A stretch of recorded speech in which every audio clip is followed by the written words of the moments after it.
It has been well said that before God uses a man greatly, he must first break him greatly. God works best through broken vessels who have been crushed by the hammer blows of the devil. The more we desire to be used by God, the greater must be our willingness to suffer for him.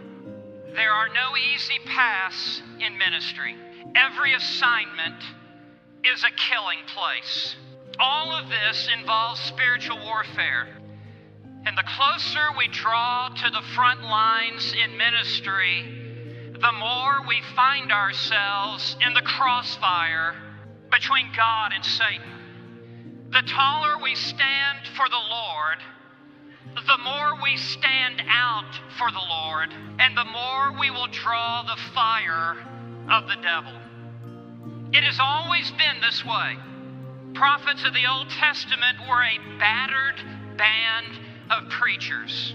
Prophet in Old Testament Israel was a lonely man. He was a rugged individualist, singled out by God for a painful task.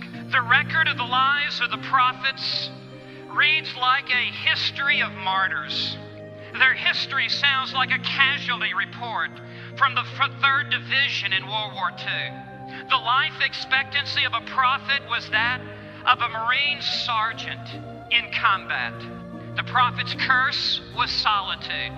His home was often a cave. The desert was his traditional meeting place with God. Nakedness was his wardrobe.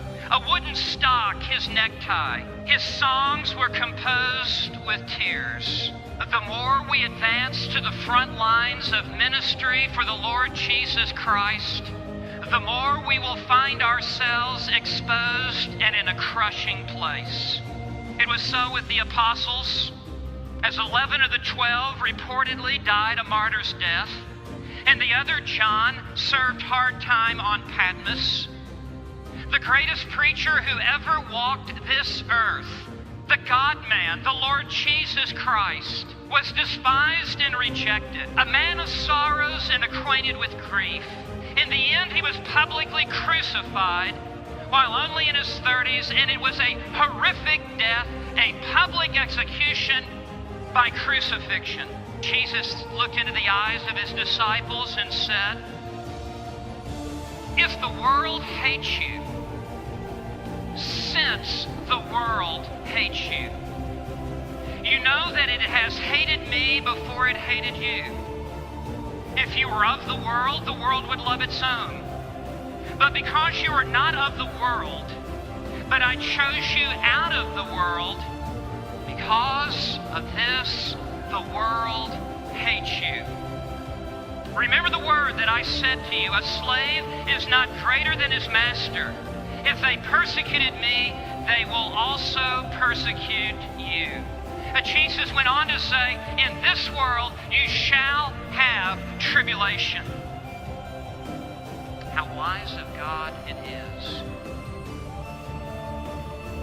for him to bring adversity into your life.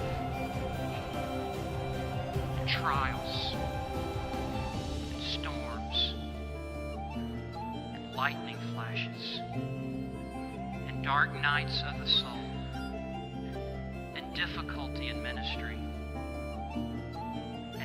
and antagonistic elders and rebellious deacons and unconverted church members and shrinking church budget.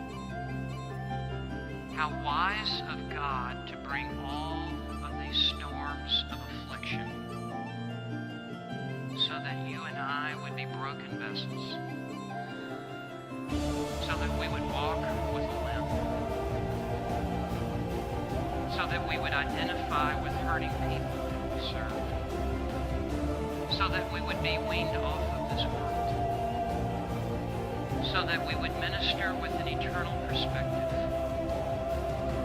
so that our faith would grow stronger, so that we would be more humble, so that we would be more Christ-like. not our ways. As high as the heavens are above the